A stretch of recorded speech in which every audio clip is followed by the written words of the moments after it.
राजस्थान की राजनीति में हमारे आज के किरदार जो भी करते हैं अपने दम पर करते हैं। अपने चाहने वालों के कंधों पर सवार इस किरदार ने ऐसी ऐसी सियासी लड़ाइयां लड़ी जो हर किसी के बस की बात नहीं। आज के हमारे किरदार हैं हनुमान बेनीवाल। राजस्थान की राजनीति में आपको, हमको, जनता को जिन राजनेताओं को देखने की आदत है वो कुर्ता पहनते हैं, पजामा पहनते हैं या धोती पहनते हैं। लेकिन आज के हमारे किरदार ने न कभी कुर्ता पहना, न कभी धोती पहनी, न कभी पजामा पहना। शर्ट पैंट पहनकर धारा के विपरीत चले और हाँ, राजनीति बाजुएं चढ़ाकर की। प्रदेश की राजनीति में कुछ एक ही नेता हैं जिनके समर्थक सिर्फ अपने नेता के चेहरे से मतलब रखते हैं।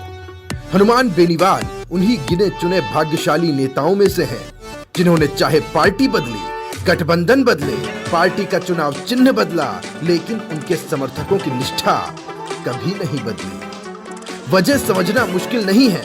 सबसे बड़ी वजह यह है कि हनुमान बेनीवाल नाप तौल वाले नेता नहीं हैं। वो बोलने से पहले ये सोचने में वक्त और एनर्जी बर्बाद नहीं करते कि ये बात किसको सुहाएगी और कहां दुश्मनी को गहराएगी। छात्र राजनीति के बाद हालांकि वो विधानसभा में पहली बार बीजेपी के टिकट पर चुनकर पहुंचे, लेकिन हनुमान बेनीवाल ने बड़े दरबार के सामंत बनने की बजाय छोटी रियासत का राजा बनने के विकल्प को चुना। आरएलपी के तेवर और कामकाज का तरीका इसी विचार के गर्भ से जन्मा हुआ लगता है। यह संयोग की बात है कि हनुमान बेनीवाल, घनश्याम तिवाड़ी और किरोड़ी लाल मीणा मतदाताओं के बीच एक ही समय पर अपने अपने चेहरे का वजन तौल सतोल रहे थे। किरोड़ी लाल मीणा ने प्रचंड मोदी लहर के बीच 4 सीटें जीतकर अपनी ताकत का एहसास भी करा दिया था। फिर देर सवेर मीणा और तिवाड़ी अपने पुराने जहाज पर फिर से लौट गए। लेकिन हनुमान बेनीवाल ने विधानसभा के बाद लोकसभा के लिए भी ताल ठोकी और संसद में पहुंचे तो देशव्यापी पहचान बनाने में ज्यादा वक्त नहीं लगाया।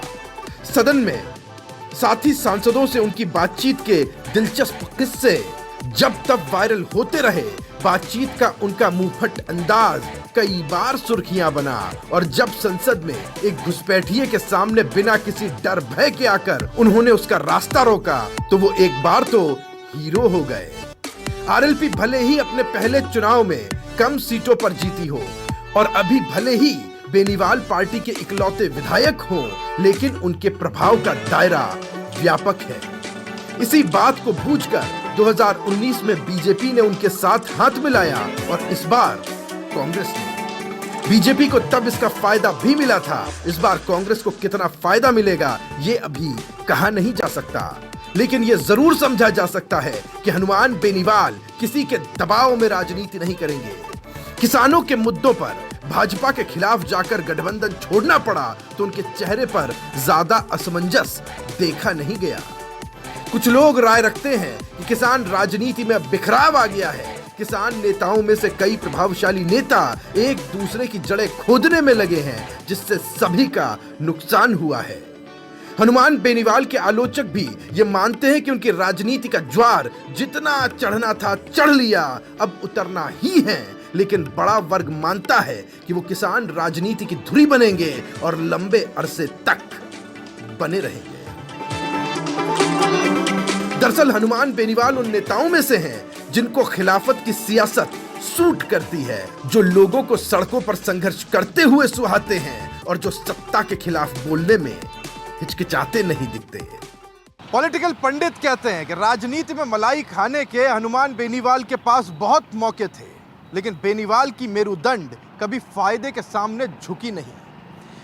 यकीनन हनुमान बेनीवाल ने राजनीति में अपने आप को उस पुष्पा की तरह स्थापित किया जो कहता है कि झुकेगा नहीं। सहयोगी स्वप्निल और दीपक के साथ राहुल अवस्थी, समाचार प्लस, जयपुर।